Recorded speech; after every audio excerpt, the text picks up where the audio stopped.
Well, I sort of see the problem with what you're saying is that really doesn't sound nearly as good as free stuff. Ben Shapiro went on the Triggernometry podcast, and he started talking about how relative to house prices and the general state of chaos in our blue cities and everything else, that it is part and parcel of the American dream to pick up and go when your values are not in line with the place and when you cannot afford to live there anymore. He got major pushback on this, but I want you to take a look. I mean, I was looking around at property prices, real estate prices in New York. I'm doing pretty well for myself. I feel kind of poor looking at those things. Oh, no, it's unaffordable. And I'm not saying it's not affordable. Right. It absolutely is unaffordable. And if you wanted to make a political difference, what you would do is you would relieve the building regulations. You would make it easier for people to build, not harder. You wouldn't rent control, because if you stop rent controlling, then that creates incentive for people to build. You would allow people to build up further. You would get rid of many of the code regulations that are kind of antiquated. Like there are things you actually could do. And then if you're a young person and you can't afford to live here, then maybe you should not live here. I mean, that is a real thing. I know that we've now grown up in a society that says that you deserve to live where you grew up. But the reality is that the history of America is almost literally the opposite of that. The history of America is you go to a place where there is opportunity.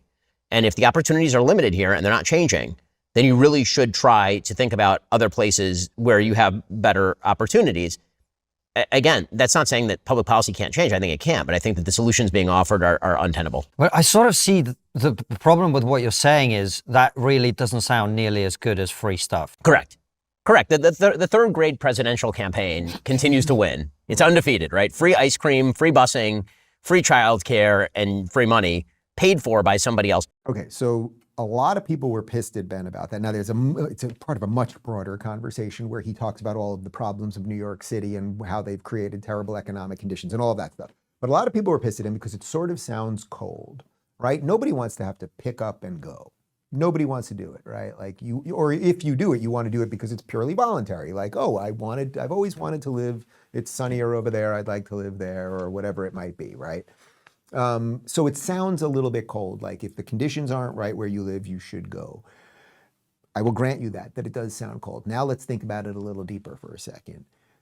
Think about yourself, think about your family, your ancestors, and everything else. The entire human condition, the entire story of humans is that they move for better opportunity. That's literally why I am here in Florida. This guy, right? And if there was better opportunity elsewhere, they might leave. Now, technically, I have them all under 50-year contracts and they're never allowed to leave, but there would be a legal fight before they were able to go. That's actually true. And in an American situation, in an American context, we have states' rights. So the states are wildly different and you should be allowed to move. The more that the federal government, the more that we have centralized control over the whole damn thing, well then, if it's not that good here in Florida, it won't be that good in Georgia or Texas or New Mexico or Cali because the federal government will control everything. So we have, in essence, greased the wheels so that you have a chance to move. And it actually is true. So which would you rather have?